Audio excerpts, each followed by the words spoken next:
Good morning. Oh, Oh, it says you're muted. Can I turn it? can you all hear Hi. us? Yep, we can hear you. Okay, excellent. Oh yeah, that's probably good, isn't it? There's no one else here. Yeah, we're just turning you guys so we can see you. Wow, you're very big now. That's good though. Now we can see you. Yeah. All right, it is 9 o'clock on September 15th, and this is the Finance Committee meeting, and all members are present, and staff is myself, Gloria Cashberger. We had. Well, let's give Jennifer a couple minutes to join us on this compensation study that she conducted for us. I did invite her this morning. I might give her a quick shout to see if she's jumping on. But we could jump into the financials right now. So this is the August financials that we have. And to see if you all had any questions on it, let me pull it up and I can walk you through it real quick. So we are going to be seeing more revenue in our general fund than we predicted. This is largely because of sales tax. So we did receive more sales tax than we have in previous years, and I did get a sneak peek at July's, and we are up in July as well, because I can see our 1% before the county gives us the other 4%, and we can are, track that. yeah. Yes, yeah. And we are up again. So interesting conversation I had with Leadville. We were talking on a manager's call, and they were confused too, because their sales tax is up over last year. And this isn't something we were predicting for this year, and most municipalities are flat or down. So while the rest of the manager said it's because we're above 9,000 feet, and that must have been why we were both seeing these numbers. What we came to on that call was increase in day visitations, as opposed to, I mean, not just online sales tax, because we were talking that through, but increase in just like, the economy is not, fully stable right now. Oh, and you guys just disappeared. Hold on. We're having technical challenges across the board. There we go. Oh, that was happening the other night. Yeah. Yeah, and let us know if our audio goes out too. Feel free to interrupt. So that's what we came to, is more day trips being taken by people who are closer to us. Not sure, that hasn't been proven by anything, but that was just kind of what we could summarize from that, and that we were in it, we were a lot cooler up in our areas than surrounding areas, so maybe just taking that day trip to cool down. Well, I know What were Jim. the, Yeah, go ahead, Tyler. what were the lodging taxes compared to last year? I haven't looked at the lodging taxes. I just heard from around town that we're down on lodging, but I can pull up the lodging tax from a previous one here. Well, and that's an interesting correlation, Tyler, because it's like, well, is it day trips? Mhm. And so it'd be interesting to talk to our restaurants and shops versus our Well, lodgers. I totally agree. I also, I think it's important to talk to all of our business owners. I also think I have heard in previous years from a lot of business owners that they were getting killed, and they were really having a bad year. But then the tax collections didn't sort of bear that out. And so I think we got to do a combination. Obviously, what certain businesses are feeling or struggling, because obviously, I only hear from certain ones, is incredibly important. But then also putting that in together, combined with the sales tax collections and the lodging tax collections, to try and then build a better picture of what's happening. Yeah.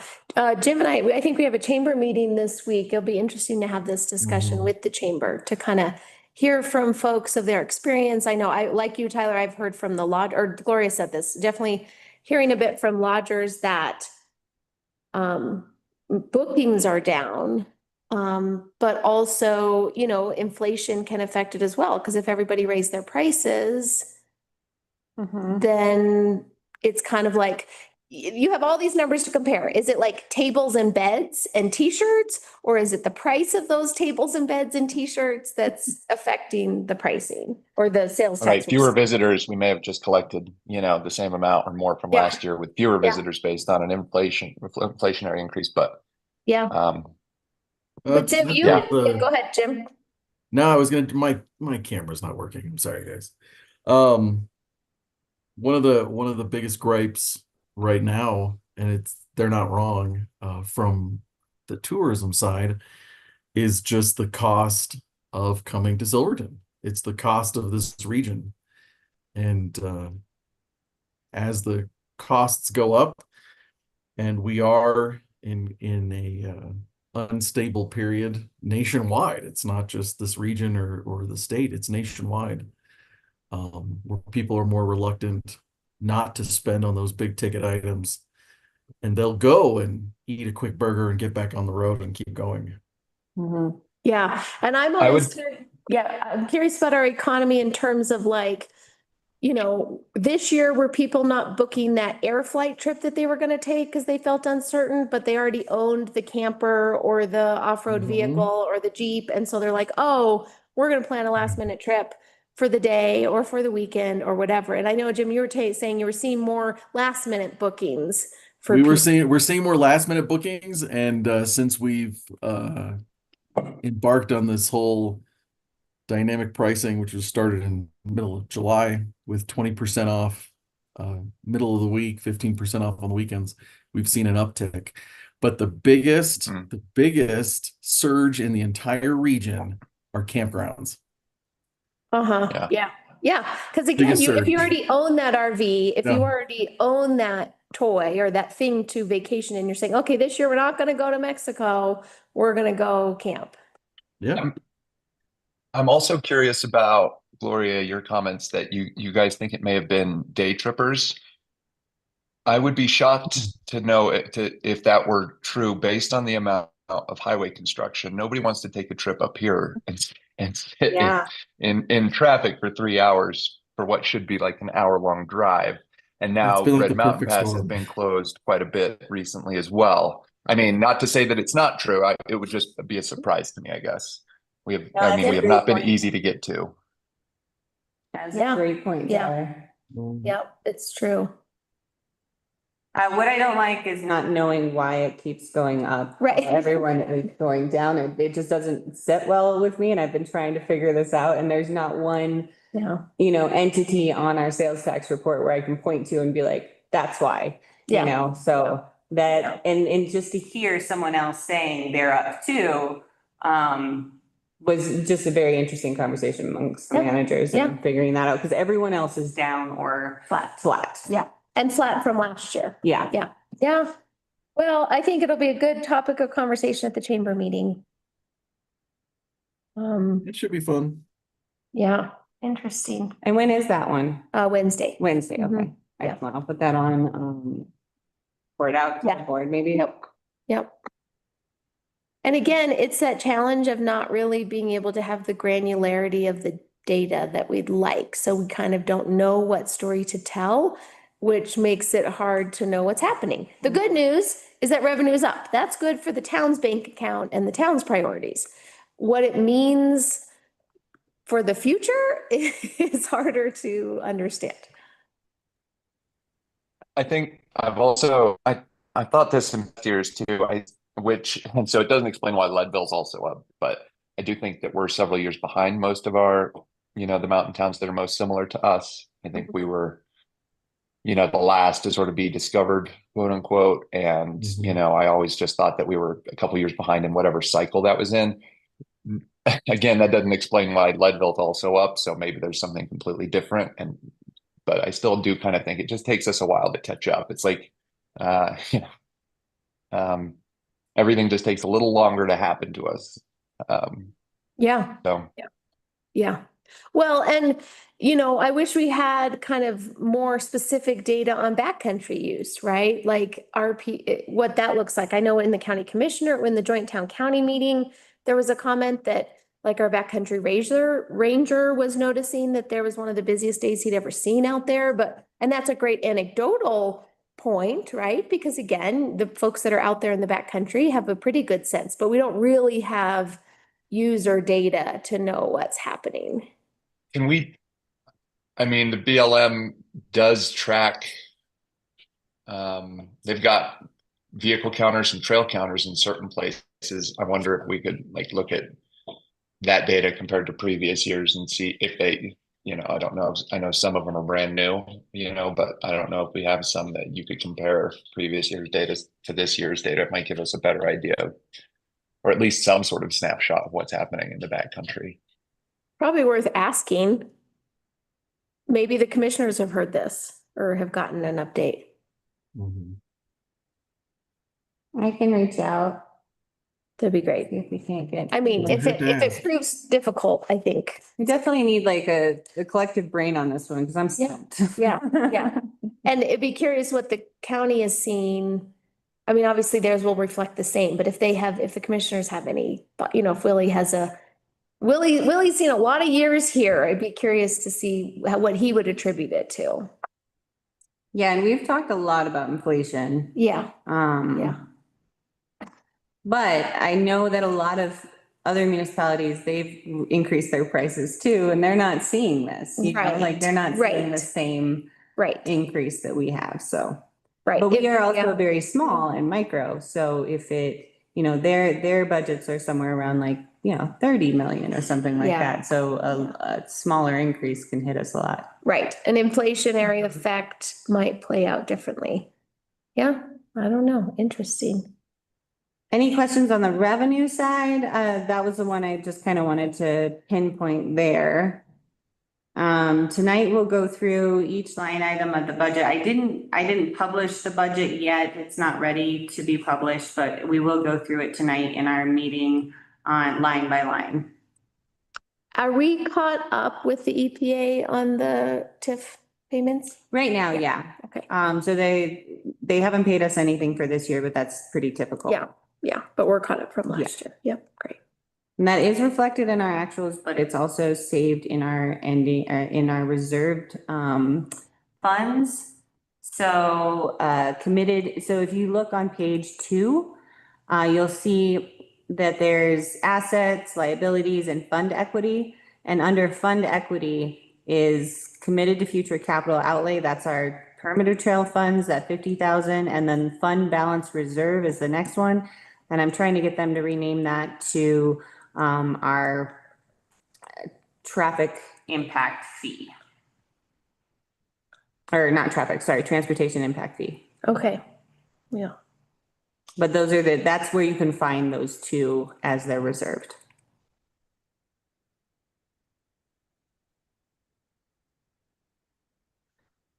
On expenditures, on the town administrator line item, the regular employees, I want to say that Clayton has been coded here, so it does look higher. We can't move him once he's been coded there apparently, so he's coded there until he goes back to his hourly And salary. go under contract? Yeah. Okay. So that you guys approved that contract last meeting, and that started happening on September 1st. Mm-hmm.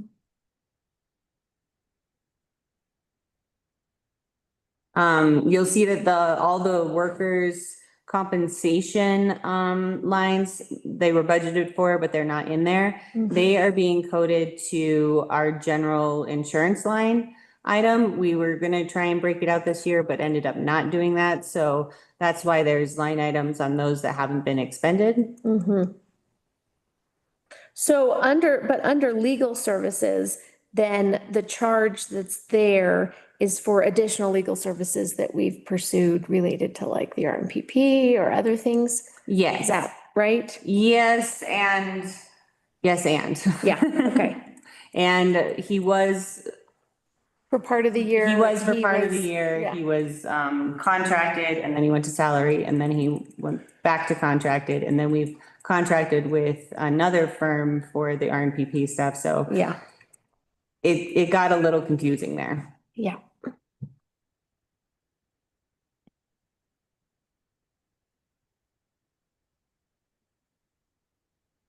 And then in senior center operations, we are gonna be over in that line item because we did have to replace their furnace this year, so we will be over in that one.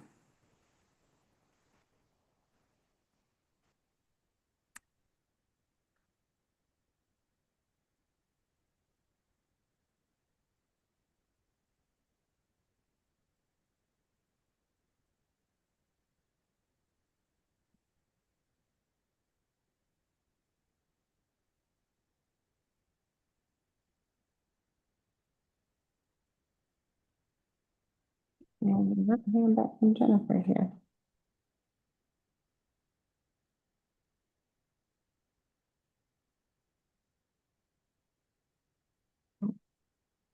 Once we have the deputy clerk onboarded, all staff positions are filled, right? Yes. Okay. Yes, and we are now going to be contracting for our events coordinator Mm-hmm. position. So technically not an employee, but a contractor. Sure, yeah. And would that individual just handle kind of the weddings and the special events more contained? Or would they also be the town contact person for like, Hard Rock 100 or more long-standing So projects? only private events. Okay, Like like a party, a yeah. retirement, a wedding? Yes, Okay. only private events that would be paying. Any kind of special events would still go to the Facilities Parks and Rec Director because there's just so many moving Right, parts. it's a whole that kind of they townwide kind of thing. have to deal with that. Yeah. So it'd be private events using different town buildings. Yes. Yeah, okay, great. And parks. And parks, right. I'm really pushing like Mullis and Memorial Yeah. for wedding venues and Yeah. Nisi, because we just haven't seen that traffic yet Yeah, lately. we haven't really, promoted those that Mhm. much, right? Yeah. And we did put some money aside this year to promote those, so Mhm. Yeah. hopefully that drives some more events in those areas. From a financial management perspective, how is it working to be having the Colo Trust account and kind of moving things back and forth? And I wanted to do a lot more of that this year, but with the infrastructure project and these big drawdowns, like Yeah. 500, 700,000 drawdowns, while I do make sure that the money has come in from our interim loan, I still like having that buffer, so I have not talked at the same time, I haven't been able to do that as much, so you won't Yeah. see as much interest. Yeah. And the interest that I did budget for in our revenue side was also split between all of the funds. So can't see we the- are receiving more interest Yeah. than is on the, like, just on the interest line items, because you'll notice that there's an interest line item for every fund now. Yeah, okay. Yeah, well, that makes sense. And just in terms of workload going forward, you still think it's Oh, it's very manageable? beneficial. Yeah, and manageable, yeah. Yeah. Yeah. Yeah. I mean, you have to look at the bank And statements anyways. every yeah. month anyways, so you Yeah. may as well just shift some Mhm. stuff around. Mhm. But we are seeing more interest than we have in the past. Yeah, Yeah. It's good. And then we have had trouble. We've been trying to switch the Colorado Trust Fund to Colo Trust because currently it's not in an interest-bearing account and we're trying to switch it into one. Mhm. But the state has been difficult on that one because of one number in our account number. Mm. They say we're not, anyways, we're still working through that. Mhm. Mhm. I'm noticing so with Moelis Fund, our year-to-date actual, we're like, excuse me, like 60,000 above our budget. So Yeah. what do we attribute that to? Just again, increase in fees We and raised- bookings or increase in fees? Increase in fees. Yeah. Yeah. Yeah. So I did get a note from Jennifer today, and it's something I kind of wanted to add if we could to a little discussion about budget requests. And we had the SFLC budget request go to the whole board. But we are starting to get more and more of those. And so Mhm. vetting them through the finance committee first, Mhm. and then going to the whole board, or how would you like to do that? Mhm. Oh, Tyler, you were frozen, I think. Did you want to say something? I froze, I'm sorry. Go ahead, Jim. No, we need to stick with the, um, there's a chain of command, there's a way to do things. It has to go through the finance committee, just like personnel things need to go through the personnel committee. Mhm. If we don't do that and bypass it, then we shouldn't really have these subcommittees. A couple things have gone through that we should have had these conversations first before they came to the board instead of being blindsided. And these serve a purpose. The subcommittees serve a purpose, all of them. And I think we need to continue that. Mhm. Mhm. And so Jennifer did email today. She is requesting to be in front of the board, asking for an additional $20,000 to her current contract for this year to be paid in one lump sum at the end of the camping season on September 20th. This is for this year's budget. Yes. Mhm. And she just got it to me on Sunday, so I wasn't able to get it in, but realizing she asked me on the 22nd meeting, I wanted to Mhm. address it all because by the time we have our next finance committee meeting, it'll be past September 30th, her Right, request date. right. They're currently Sorry, being what- paid 46,000 in 8 payments from June to the end of September. And then 3,250 for reservation management from January to the end of May. And we do offer a bonus of 4,000 if the Mullis reservations exceed 200,000. Mhm. So the total we have budgeted for that is $53,250. Mhm. What Jennifer is asking is to amend our current contract to allow a payment of 20,750 for this year to be paid in one lump sum at the end of the camping season. And is there a rationale or a justification? She would like, what she said is she would like to hire more people, but it's at the end of the season, so I'm not sure how that works. Right. I would have invited her here, but so now I'm in this Yeah. place where she's Right. asking for this. We've got a meeting coming up. I want to run it by you all first, Mhm. but she does really want to come and address the board for this. Mhm. Tyler, you're gonna say something or ask a question?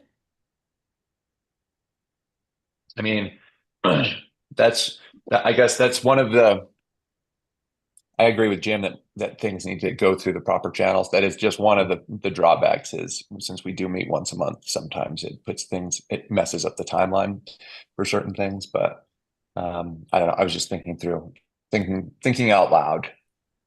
Yeah.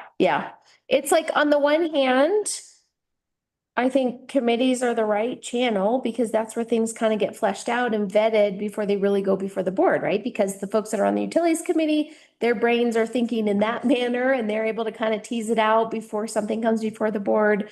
The finance committee, we kind of have a pretty good big picture of what's happening and but it does slow down the process of government and decision making, but that's not always a bad thing. Sometimes that's the intention, whether that's agreeable to everybody or not. It forces us to kind of slow down and be thoughtful.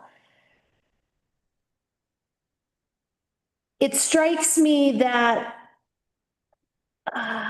so this is a request for this year's budget.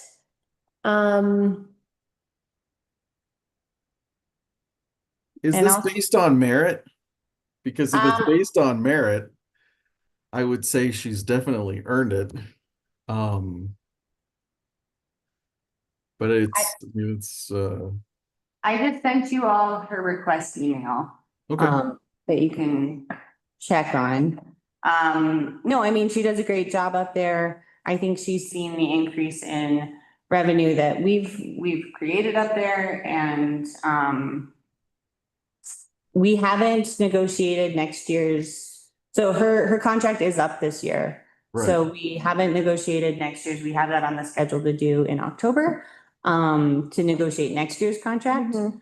But this year, she asked for this additional funds and I said, well, that would be amending our current contract because it's not, first she asked for it as a percentage of what was made. And I said, well, that's not how your contract is currently written. It's written with these basic lump sums, rather than a Percentage shared revenue. Yeah. Right. Well, and we already, clarify me if I'm incorrect. We are offering a bonus based on revenue generation, right? Mhm. And I don't think we changed that with the new rates. So it's already Right. slightly more accessible to reach that bonus amount just by us changing the fees this year. Yeah. Because it's not based on bookings, it's based off of revenue. Right. Yeah. I mean, I think I would be very happy to have Jennifer speak to us. I think that it, like Jim said, I think it probably needs to go through the finance committee. And so that would be in October. Yeah. It's not for I think that would need to be in October.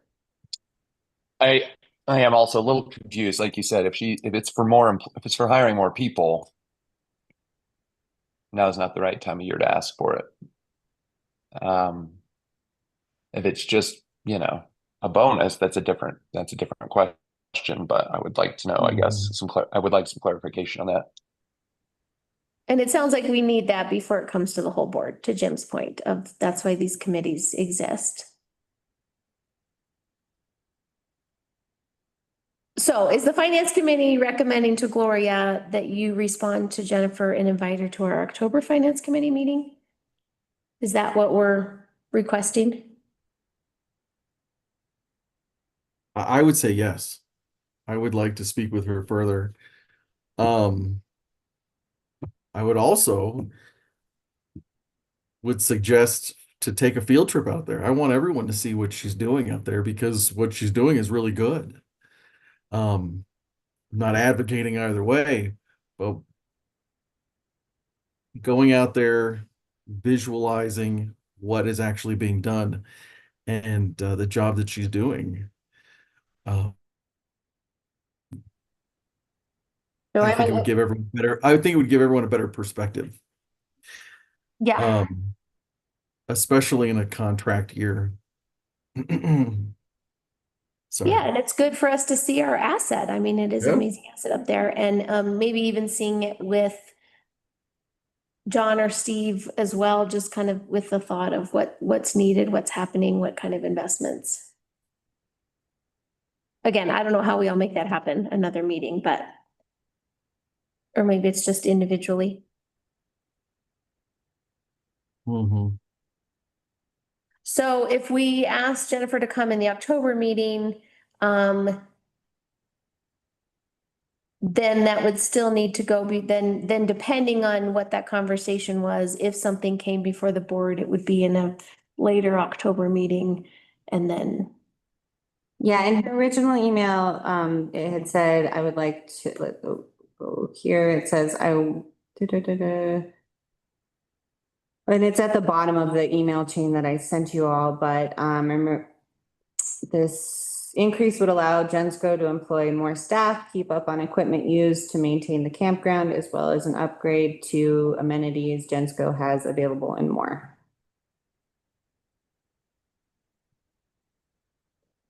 So I will get back to her. It sounded like she wanted this sooner, so I'll just let her know that we will not have her on the September 22nd meeting, and we will invite her to the October Finance Committee meeting. Does Yeah, that work? seems like the right process. Yep. At that next meeting as well, I know we've talked about budget requests from nonprofits and partners before. But what I wanted to talk about was budget requests from I'm starting to get budget requests from everyone. So, I was just given a budget request from Chamber, San Juan Development Association. I know that the Creative District and Silverton Single Track, and then our potential budget for SFLC.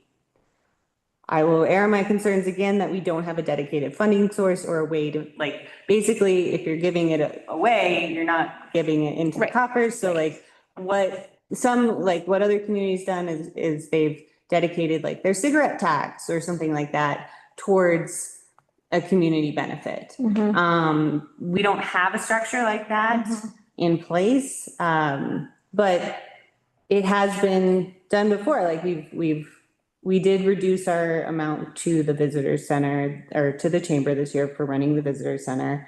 We didn't give anything to San Juan Development Association this year. And so we've been talking about potentially giving something to SFLC. So it might be a bigger discussion at tonight's work session on kind of how to move forward with that. Realizing that there's not a lot of time this year in the budget season. I just kind of want to throw that out there too. I think I dislike the budget process being, all these entities come and make their requests because they are all very important entities in our community. And we still have not really formed a philosophy or framework for if and how we fund these various entities. And we also, to me, we have our capital improvements plan, right? That didn't used to exist and now gives us pretty specific things that we're trying to invest in and save for. And so I like the idea of having this conversation with the larger board because I do think it needs to be kind of a board philosophy or prioritization process. Because I think we run the risk of sort of maybe piddling's not the right word because I think some of these investments can be valuable, but I think we run the risk of not being strategic in how we spend additional revenues and then also how we set budget priorities going forward. So it's challenging for the board. I've seen us struggle with this every single season, really, because we get a variety, we get more requests than we're able to fund, and we have not effectively developed either our philosophy, our ranking, or our approach to these kinds of requests. And some of them are like formal, right? Where organizations know every year, okay, it's budget season, this is the time we come and make these requests. And then some of them are one-offs, like again, emergency funding for SFLC, right? That's the way it's presented. So I just really think we as a board need to figure this out so we have the tools we need to make good strategic decisions for the community.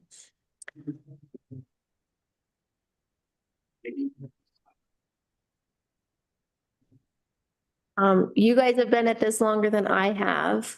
Any thoughts or reflections on how to move forward?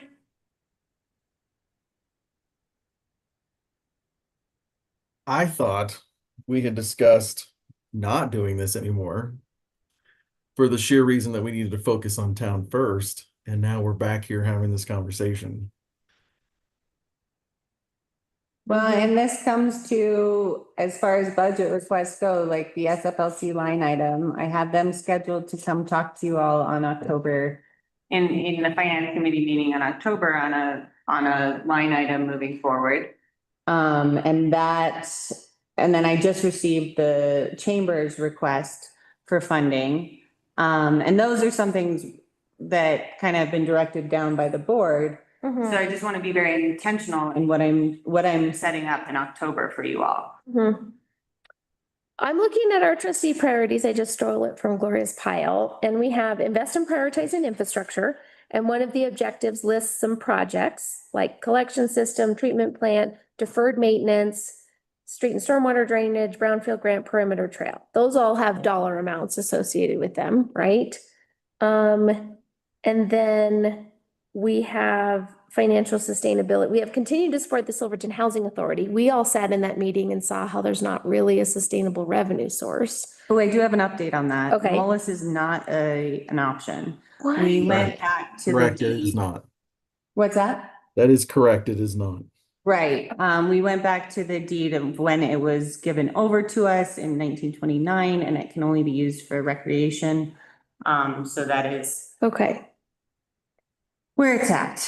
Can it be used for recreation outside of the property We're boundaries? not thinking that that's the case. We think it has to stay within the fund. Interesting. And it's all kind of like, this is how our accountant interpreted it, and this is how Clayton has interpreted it.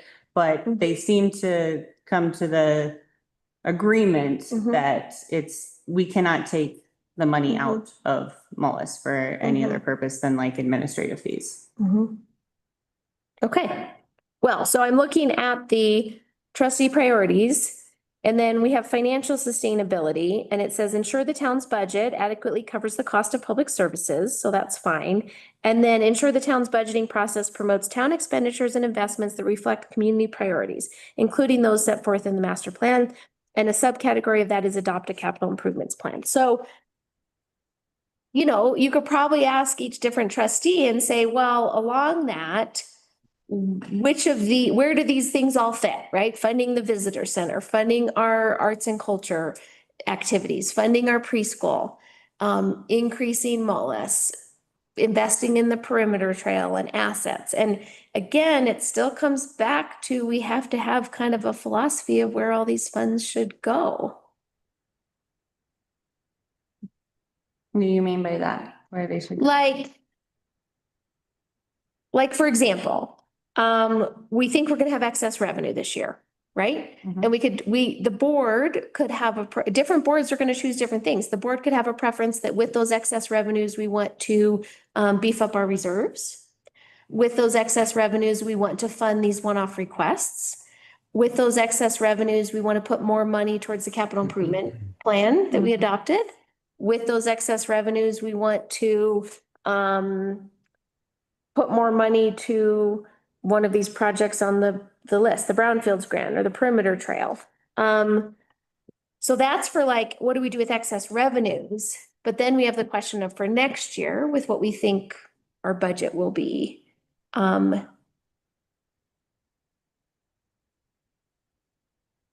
Like different people are going to come to different conclusions on if you're investing in master plan priorities that could, you know, Silverton Single Track Society, Creative District, Chamber, San Juan Development Association, the preschool, trail building, Kendall, all those things are in the master plan.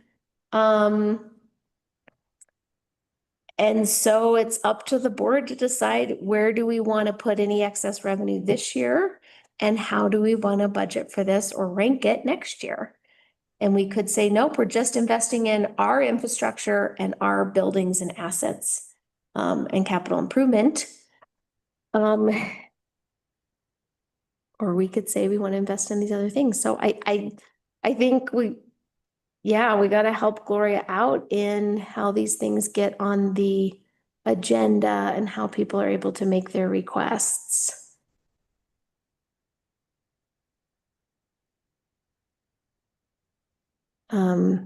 So we have this conversation every year. Should I put them? I guess that's where I don't understand. I thought we weren't taking requests. Well, I mean, we can not take requests and we'll still get requests. Like I get a, you know, a 2-pager from the chamber this weekend and for requesting funds there.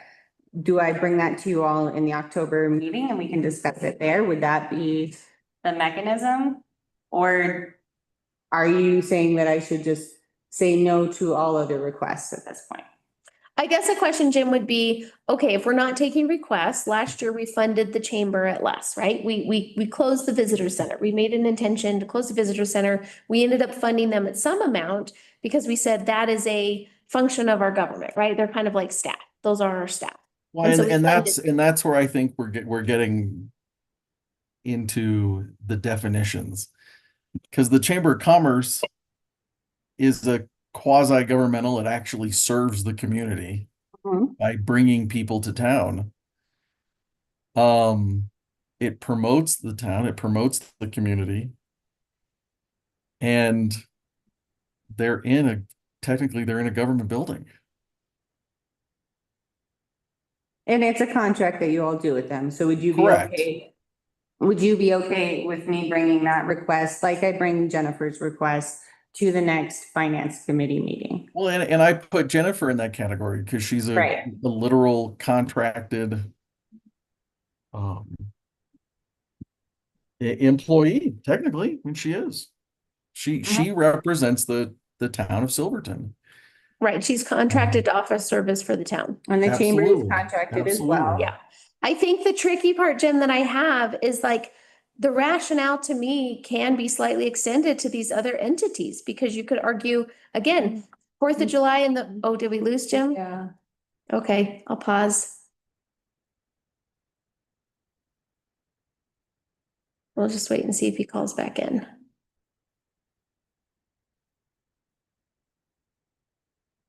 And Jennifer, the consultant, did say she would be able to jump on by 9:45.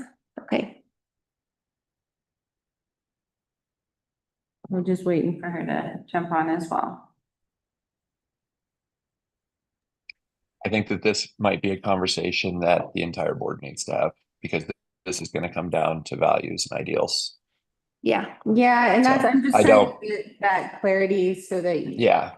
I can schedule out the next Yeah. finance committee meeting and you guys. And I don't mean put the requests in front of the entire board. I think the entire board needs to talk about if we want to take requests or not. And if so, from whom. I know, Dana, what you were about to say is, trails systems, if we invest in them, more people will come to town. That creates like there's a right, bunch of other things that we do. The chamber aren't the only people that promote Silverton or that bring people in, but yeah, yeah, exactly, Tyler. I'm not sure yeah. So Yeah, Well, and then we have entities like San Juan Development Association, right, exactly. They're a That's where- nonprofit. and they want to do a request, and I'm on their board. Mhm. So it's, I don't want to be like, oh yeah, we'll get you in. I want to talk to you all and like, are we taking that type of request? Yeah. Jim, are you with us? I'm sorry, we lost you. We'll give him a minute.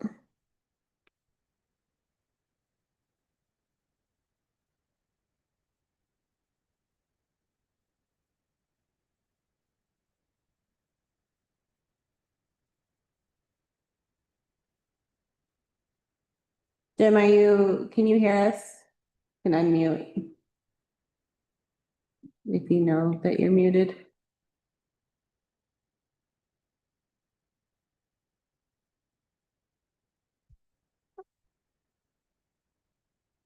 Well, maybe this is a discussion too tonight. To have with the whole board, like Tyler had said. Yeah. I think like Sorry, you said, guys, Tyler. we had a power blip here at the building. Okay. Okay. Well, we're glad- Everything just went. Sorry. We lost our conversation for you.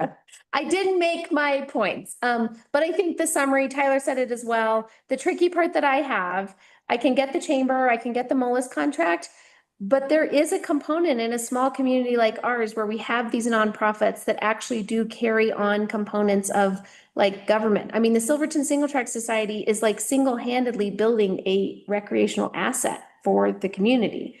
San Juan Development Association, like promotes economic development in our community. The preschool provides childcare that kind of directly relates back to like, do people have a safe place to take their kids to therefore go to their jobs? So I think. Well, and I we're think that just- goes back to definitions. Yeah, And I'm in agreement with you. I think that goes back to definitions of quasi-governmental organizations. yeah. I mean, again, we, fire department and the fire 4th of July and the fireworks show, like these kinds of things have connections back to government.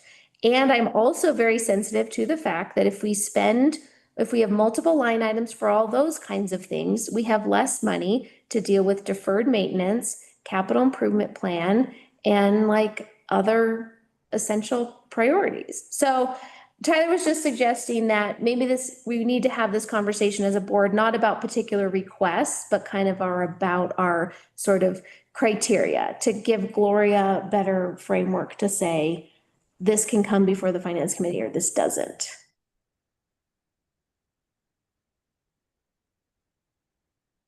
So, maybe we'll bring it up at tonight's work session and Mhm. chat through it a little bit more. I do want to recognize we have Jennifer on. great. So I'm gonna promote her to panelist and we can talk Perfect.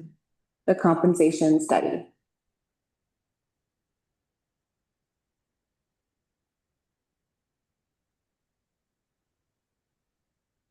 There she is.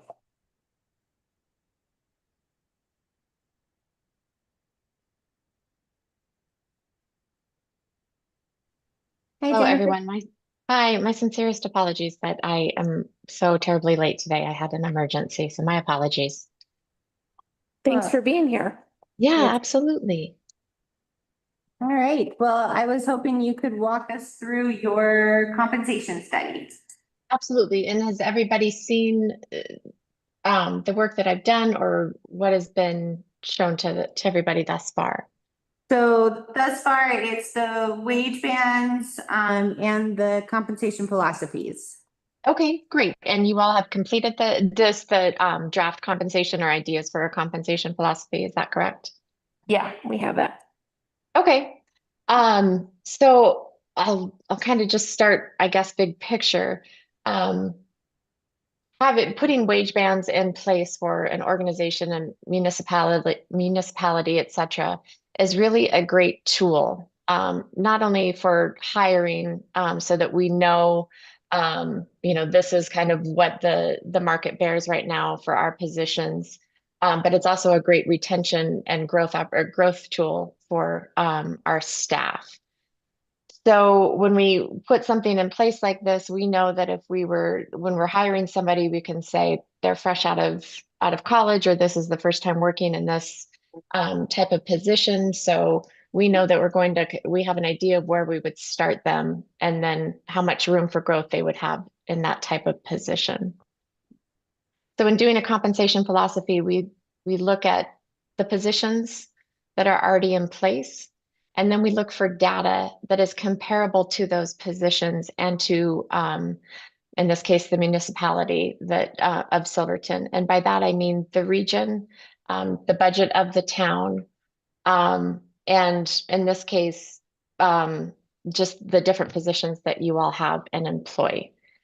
As Gloria knows, this was an extremely tough exercise. There's not a lot of data out there for municipalities as a whole in the state of Colorado. And the smaller the town, the less data that there is to compare to know that how Silverton is paying their employees, is that comparable to how maybe Ouray is or Montrose is or other towns in our region. So because of those challenges, I had to get creative to find comparable data so that we would have a starting point for the town of Silverton to understand how to pay their employees a reasonable wage, and more than a reasonable wage, but a wage that will attract and retain the talent that we currently have in place. So what I was able to do was look at Ouray, whose budget I believe is around 24 million, which I realize it's not 24 million, excuse me. I want to say it's closer to maybe 15. I'm sorry, I don't have that number in front of me. So I had to weigh the averages of Ouray and Bayfield. Their budget is 24 million, and how that would compare to Silverton. Understanding that Bayfield is a completely different community than Silverton is. It's not a ski town. It's not really a tourist town, but comparable enough in our region to be able to use some of their data to be able to compare to what Silverton is paying and what we hope to be able to pay our employees. So I used Ouray and Bayfield as my comparables. I looked at job descriptions compared to the job descriptions that Silverton has. And then from there, I plotted the 25th percentile, the 50th percentile, and as you can see, the 75th percentile. And I compared that to Silverton's actual wages. And then Gloria and I kind of went back and forth to understand what is sustainable for the town of Silverton. That's maybe the most important piece of this exercise. We can have all the data in the world, but we also have to look at what's realistic for Silverton, in my opinion, over the next 2 to 3 years, so that we know if we were to bring somebody in, we can reasonably say, we can keep this person employed at or around this wage for the next 2 to 3 years, hopefully with an opportunity for growth in their compensation. And so I shared this information with Gloria. We kind of went back and forth. She thought that the data that I found and presented was reasonable to compare to Silverton. And then based on that, we came up with Silverton's 25th, 50th, and 75th percentile. And I should take a little bit of a step back from there and bring in your compensation philosophy. Your compensation philosophy is a really important tool in this process. These are the goals that we have to be able to pay our employees, to be able to offer them benefits, and to be equitable in how they are paid. And again, I go back to attracting and retaining talent as well. So by coming up with a compensation philosophy, what are we striving to do? And one of those things that we look to put in our compensation philosophy is, and I realize you all are still working on this, but we strive to pay our employees in the 50th percentile after completing 3 years of employment. If they were somebody new coming in, that's just an example of how you can look at it. By putting this compensation philosophy in place, again, it's a tool for us to understand that we hope that if somebody comes in brand new as, let's say, the clerk and treasurer, we're going to start them close to the 25th percentile of our wage bands. Excuse me. But hopefully within 3 years, based on performance, based on growth, we can hopefully get them to the 50th percentile. And then beyond that, they have room for growth into the 75th percentile. Again, based on performance, it's never a guarantee that their wages are going to increase. They have to perform appropriately. But by having the philosophy in place, this also helps guide us and attract talent. Again and again, when I do this exercise with clients and they share it with their staff, the staff understands their opportunity for growth. They understand the commitment from their employer. And it helps build some loyalty and trust and transparency between you all. So I'll stop there for just a moment and see if there are any questions. Thanks for that, Jennifer. This is Dana. Dana. I think that helps clarify. Dana? Yeah. Can you hear me? Dana, the sound is really bad. Sorry. Thanks.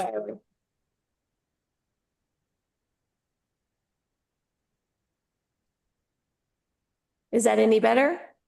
Yes. Okay, great. Yeah, we're having lots of technical challenges here. Yeah. I kind of understand. I think just for clarification, I think the percentiles are throwing me off because like a percentile would be if we have like a whole plot and we've broken these up into these brackets, but really what we're talking about is kind of minimum, midpoint, and maximum. So maybe That's another way. Yep, that's another way to look at it. When I do this, and when you look at salary surveys, they do break it into the 25th, the 50th, and the 75th percentile. But your minimum, mid, or max is that work. That's the same language. That's fine. Yeah.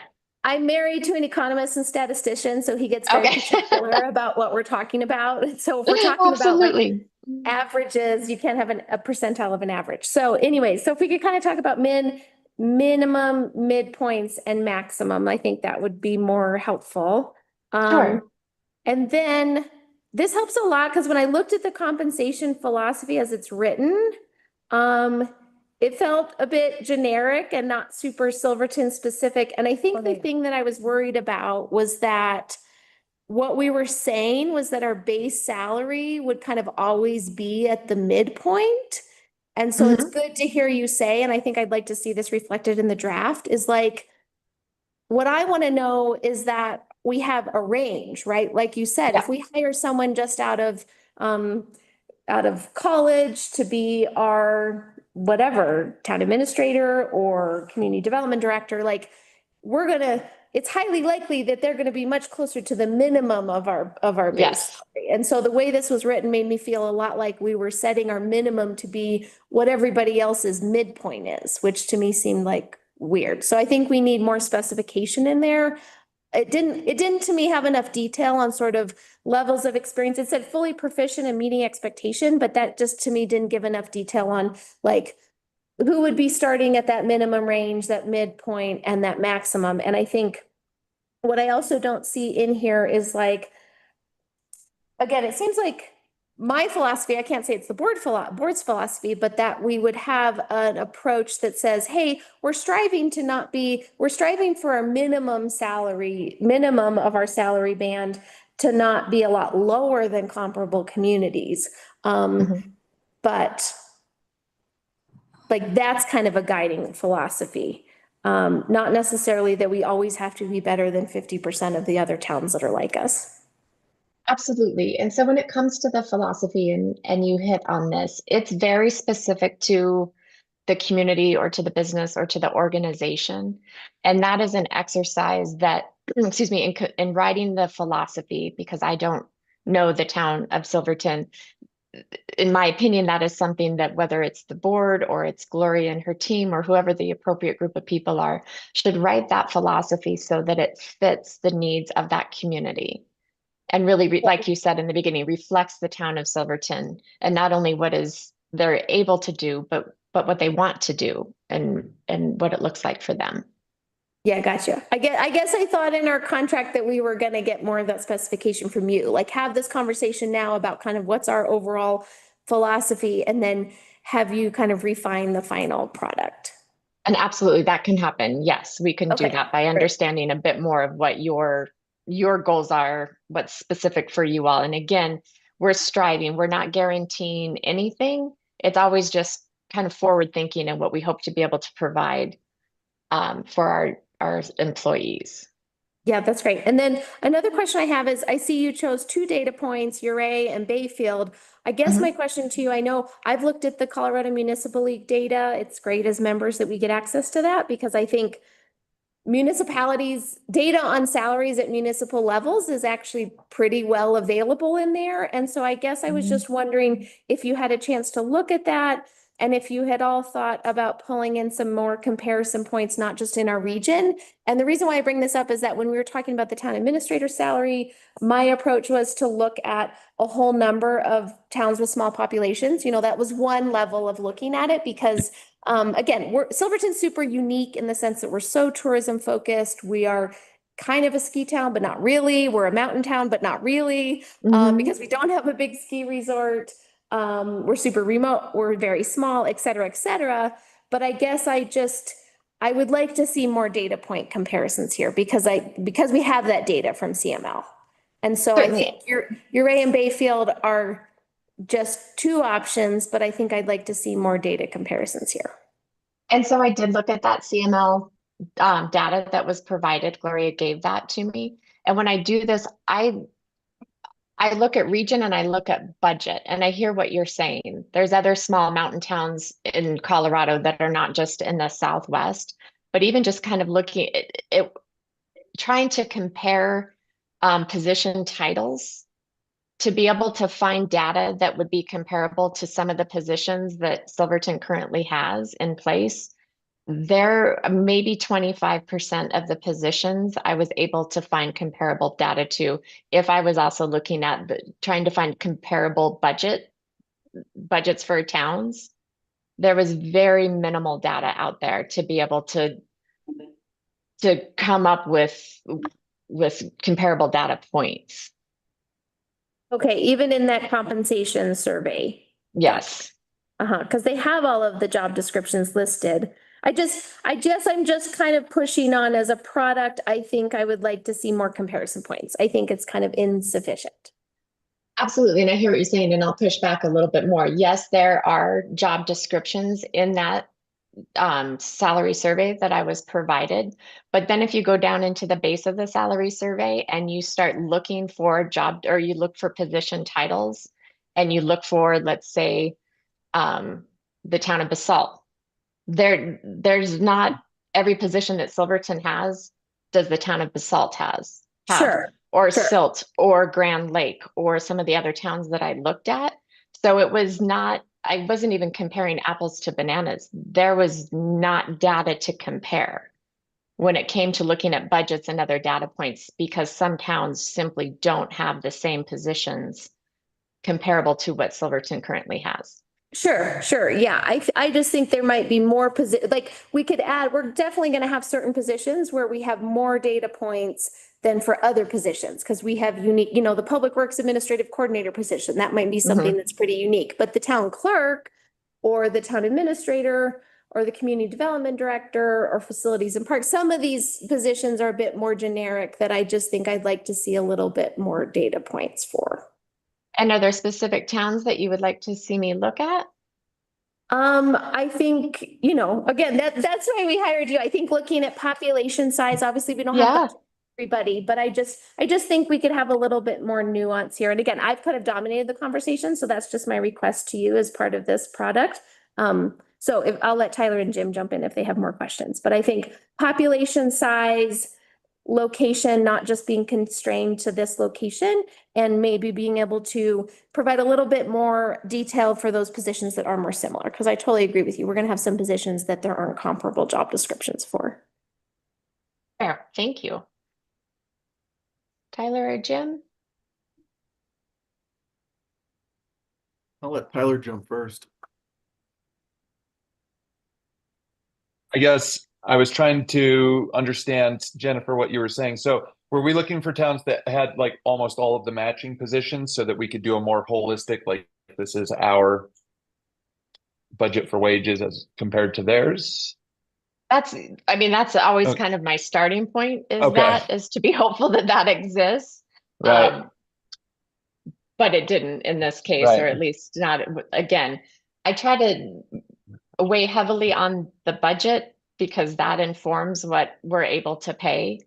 And so that was really kind of where like I said, that was what I weighed probably more than anything else. Okay.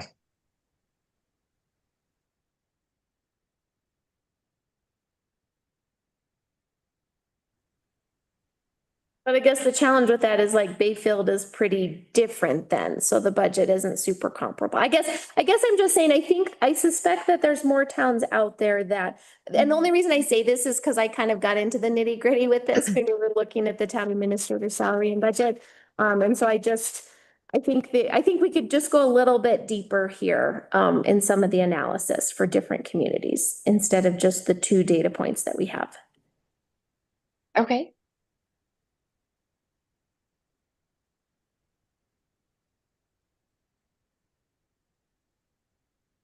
Jim? Oh, thank you. Jennifer, I apologize. My camera's on the fritz. I don't know what the That's hell. okay. I'm gonna agree with everybody. I was expecting a little bit more robust report as far as information and sample size. I don't consider Bayfield or Uray good comps. Okay. Not necessarily comps, but good comps with regards to Silverton. And I understand where you were going, and I think this conversation helps better understand the thought process behind it. But I would like to see more information of communities that are a little bit more like ours, whether it's population, tax revenue, overall budget. I just feel that because of our uniqueness, a remote location, what have you, I mean, add it to the list. We are not, definitely not like other communities to where we can, you can just plug and play. Oh, absolutely. I don't want to say that's kind of what I noticed, but that's kind of what I noticed in the Sure. week. Absolutely. So what I'm hearing is for me to take a step back and reevaluate, look at the salary survey that was provided, look a little bit deeper at population. Still need to be cognizant of the budget. Tax revenue, I can take a closer look at that and see if there's comparables out there. And the uniqueness of Silverton, obviously, I don't know that looking at a smaller community on the Front Range really gives us much of anything compared to something on the Western Slope. So making sure that I stay focused on the Western Slope.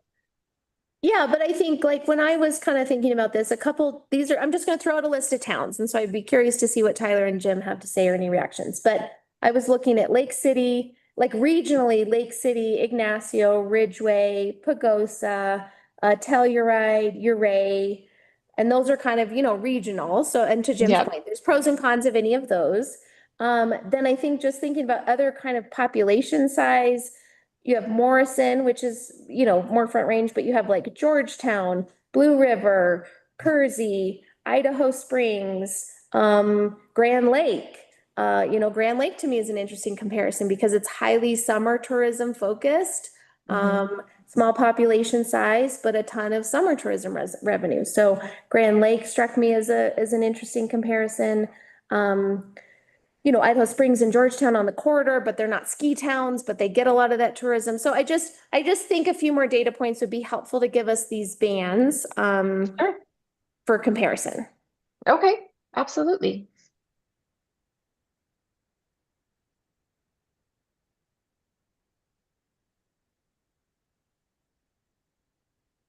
And I like having the compensation philosophy. I think as either the finance committee or the board in general, I think we should have a kind of philosophical conversation I'd love to hear your thoughts, Jennifer, kind of from an industry perspective. I think the thing I kept sticking on, especially because Silverton is so unique, was I'm not sure it's our goal that we would have people at the 50th, at the midpoint. Or else we need to make sure our bands are right for us, right? Because I think Absolutely. what tends to happen in Silverton is it's a launching pad for people. I mean, Tyler sees this all the time at EMS. We see this at town hall. We see this at the county. Like, because of our budget, we often recruit people kind of at the beginning of their careers, at the very end of their careers. And we recruit people and train them up. And, we're not able to pay at a level that attracts the top talent. That's just the community we are. And so having a target of being like 60th and 80th percentile of industry average, I don't think that's feasible for our community.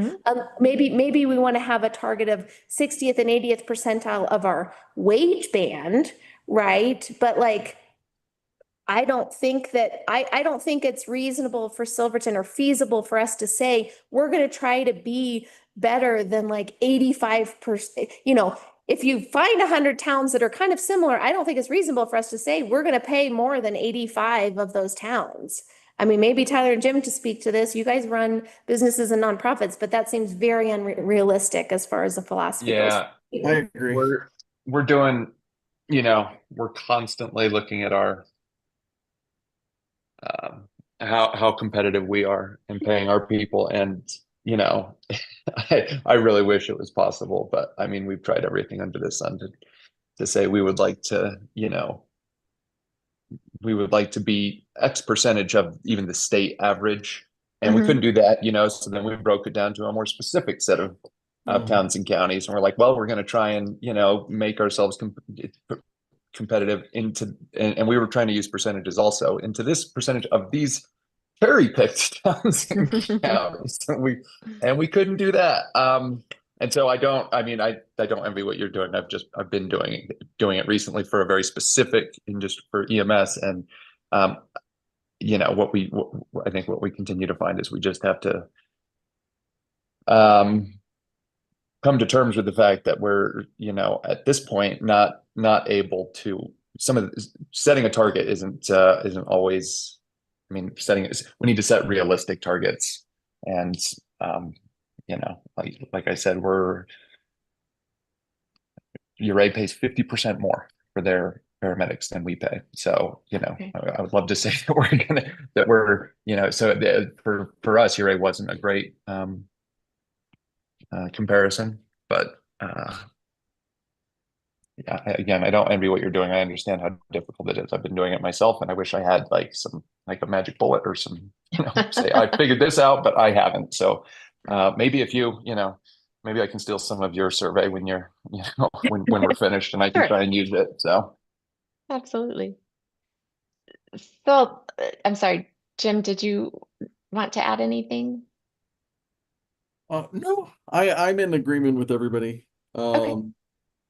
Silverton is unique in Yeah, its location, is. its population, in its revenue. Um, the past 5 years have been extremely interesting for the town of Silverton because we've seen a little bit of population growth, but an absolute, whether it's real estate prices, taxes, everything has gone up through the roof. And yet you see the median income only tick Yeah. up a little bit. Yeah. So it's finding that balance and understanding this is your community. This is what we have to work with. And we really do need to stay within the confines of being realistic. I like that word that Tyler used. And on a lighter note, don't ever compare us with Basalt. Ever. Fair enough. We're losing Glory to the Basalt. So we don't really like to I talk should about not have I should not have brought up that town. My apologies. I We don't- only tease. But in all sincerity, I mean, looking at other communities, understanding other communities, and then coming back to Silverton, we're just as much as there are some similarities, we're just that much different. Sure, And understandable. it is difficult to find some of those answers. Yeah.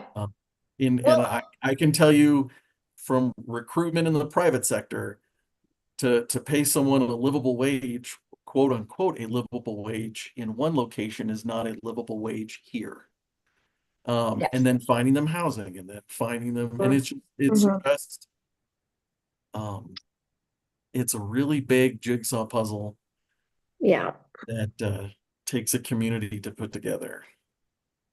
Absolutely. I think, Jim, I really appreciate you bringing this up because I was reading this weekend and kind of thinking about the philosophy and approach. I also pulled up like the Region 9 livable wage report, Mhm. right? And Yeah. the challenge for us, as we all know, is that there's such a disconnect between what all of our organizational budgets can bear, whether you're running a private business, a kind of public service like EMS or the town.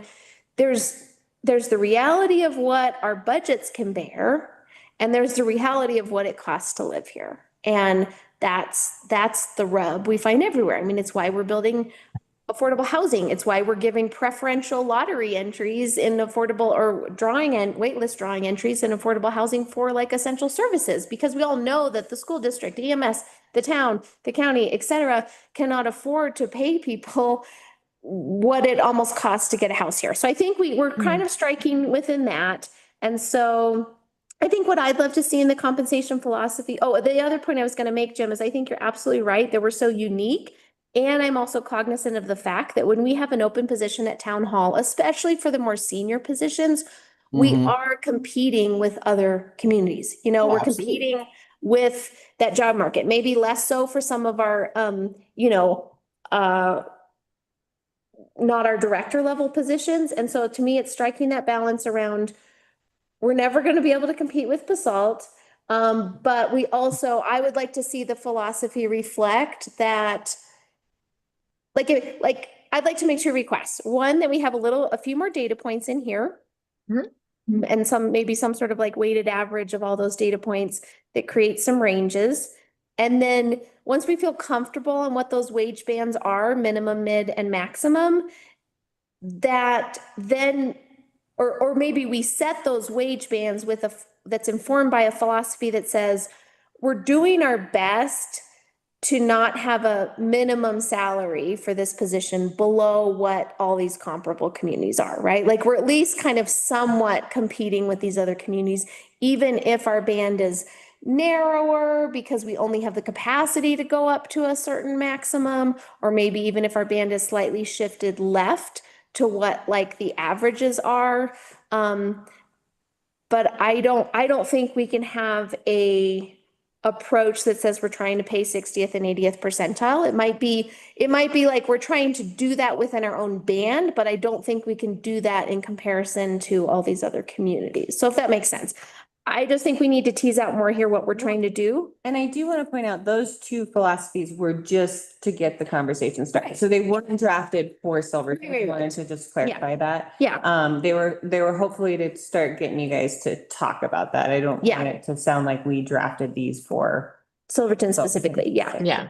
And I think too, I'd like to see something that has more clarity on kind of, I think what Gloria was asking for and what we as a board were struggling with was kind of like, when and how do people move up the band? What's a performance related, like compensation, merit based? Like I think in our philosophy, we want something more standard on like, these are the bands that are specific to our position.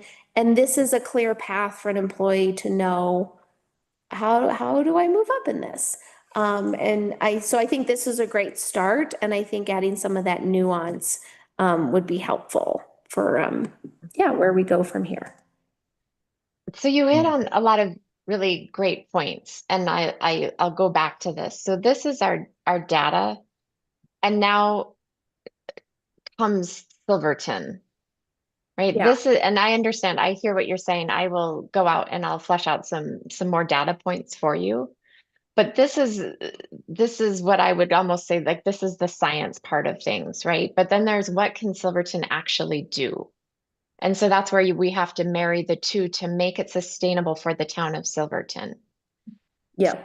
Simply because I've put these numbers up here, by no means is this what Silverton can pay or what's sustainable for Silverton. But this is some data that we can look at and say, okay, maybe we do shift everything to the right, and just looking at the Parks and Rec director, maybe the 50th becomes the 75th and the 25th becomes the 50th, and we create a new 25th that is actually workable for the town of Silverton. And that's also where the philosophy comes in. You know, you gave a lot of good examples of what Silverton can do and the uniqueness of Silverton, and how Silverton as a whole works when it comes to affordable housing and things like that. And that's where the philosophy comes in and is kind of the voice of Silverton and what you can do and the uniqueness of your town. And so that's sometimes when I talk to my clients, like I say, this is the science, and then comes the secret sauce that is the town, the organization, whoever my client is, to make it all work and match the needs of my client. Yeah. How do you help communities get at what they actually can bear, like what they actually can afford? Hey, Dee, the sound's off again. Thanks. Sorry.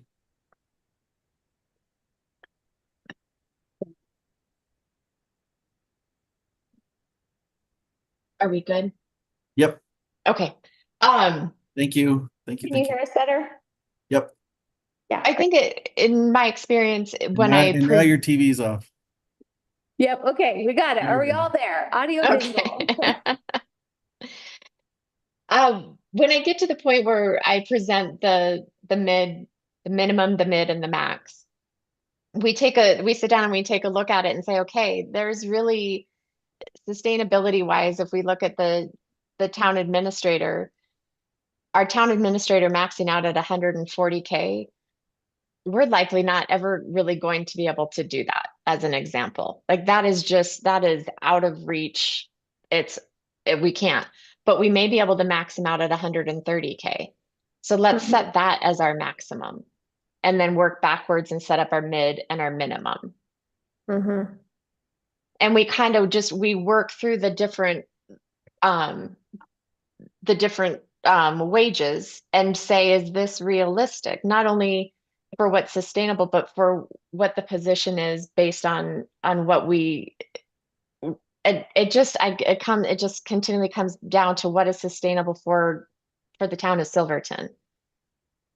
And it's just so you go through each line and you say, okay, so the public work director, can we really sustain if they were to work their way up to $135,000 a year? Is that really sustainable over the long haul, right? Because you think about it, and that 135K, it's going to likely increase by 2 to 3% every year based on COLA.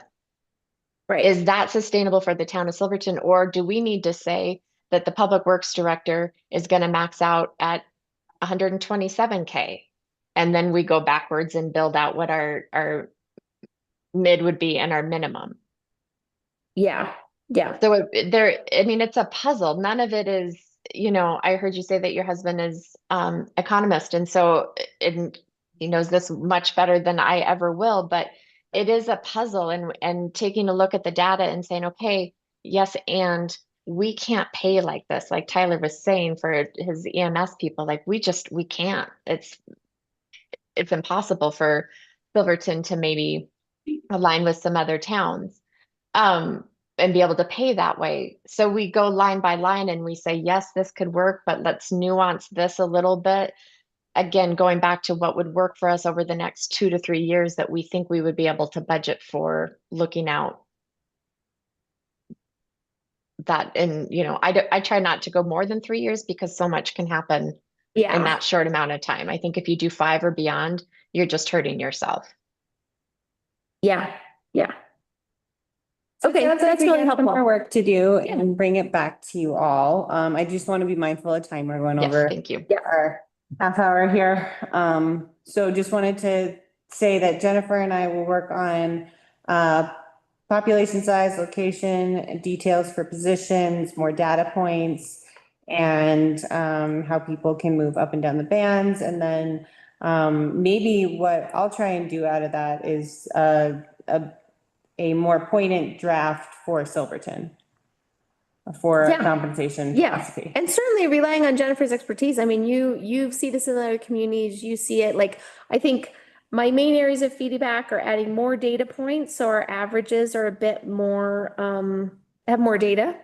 And then my philosophy, as I've kind of thought about this, but obviously board members can have different opinions, is like, in general, that we're trying to not have our minimum be significantly lower than like the average that you find. And that there's specific stuff in our compensation philosophy on how, so employees know how they could move up, based on level of experience, based on qualifications, based on degrees. Like if someone goes out and gets their master's degree that relates or gets additional training, like how do we compensate accordingly with that? And because I think that's what growers looking for as a manager, is like, how do I make these decisions on how people can move? So I would really rely, Jennifer, on your expertise and what you've seen in other communities about how they, at least standardize it a little bit more. Obviously, it's always tricky because you're dealing with real people and their experience and all that. But yeah, those would be my 2 main areas of feedback for the compensation philosophy. Is, are we kind of comparable in our wage bands to more communities like us? And do we have clear specifications on where someone falls based on their level of experience and competency and proficiency and what's required to move up in that? Great. And Thank you. Tyler or Jim, if you have any other feedback for a future draft. No, I think you summed it up pretty well, Dana. I think it's good. I just feel like we need to be a little bit more realistic with the wages. That's just me. But I tend to side on conservative numbers. Yeah. Jim, to those points, to make it more realistic, would you narrow the wage band? So like the cap is lower, or when Jennifer's looking at these comparable communities, would you make the argument that like our base is generally going to be below even all those communities we threw out? Like how would you help us be more Yes, realistic to our exactly. assumption? No, exactly. You just said it best. Exactly. Our base Okay. will be, and it's just naturally. It's not that we want it to be there. It's just natural. And I think you said it a little while ago that our community, I know Tyler deals with this, I deal with this, we deal with this as a whole. We are the launching point for careers. And we're also, I don't want to say the winding down point, but that's kind of what we are. That is what we are. We're the on-ramp and the off-ramp is what you're saying. We are not the Much highway. better said. Much better said. On ramp, off ramp. So we have to be more realistic and understanding about what those dollar amounts look like. We're not going to pay top dollar. I mean, we just learned that. That's not a dig to anyone. You can laugh. It's okay. Yeah, we're laughing. But we need to, and we also really need to live within our means. And what we did, and I'm looking at the chart. What was this, page 5 of our packet? The 2025 actual for the town administrator, we did this because Glory is worth it. But that is definitely not a starting point for Yes. the future. It's just not. Yeah. Yeah. And we need to be realistic with ourselves about that. And a lot of these other positions are the same. People can work their way into a little higher brackets, but I think the launching point I think these numbers need to be a little bit more Silverton centric. Yeah. And again, we're always it goes back to prioritization we talked about earlier in terms of programs and projects and capital investments. There are times when we're going to want to say, wow, we want to invest in retention here. Like, to me, the philosophy is we have standards and it's predictable for employees to know what they can and where they can go. And also, I believe in rewarding top performers. I believe in, we do those performance Absolutely. evaluations. And if people are like consistently exceeding expectations, this should be a place that recognizes that and supports that and tries to retain that talent. So I'd love to see something that allows us to do that kind of within these wage bands. The other thing on your memo, Gloria, that we didn't address is kind of the salaries for 2 positions in particular that with the data we have presented in front of us is kind of flagged at being below market rate is, I guess, how I would phrase it.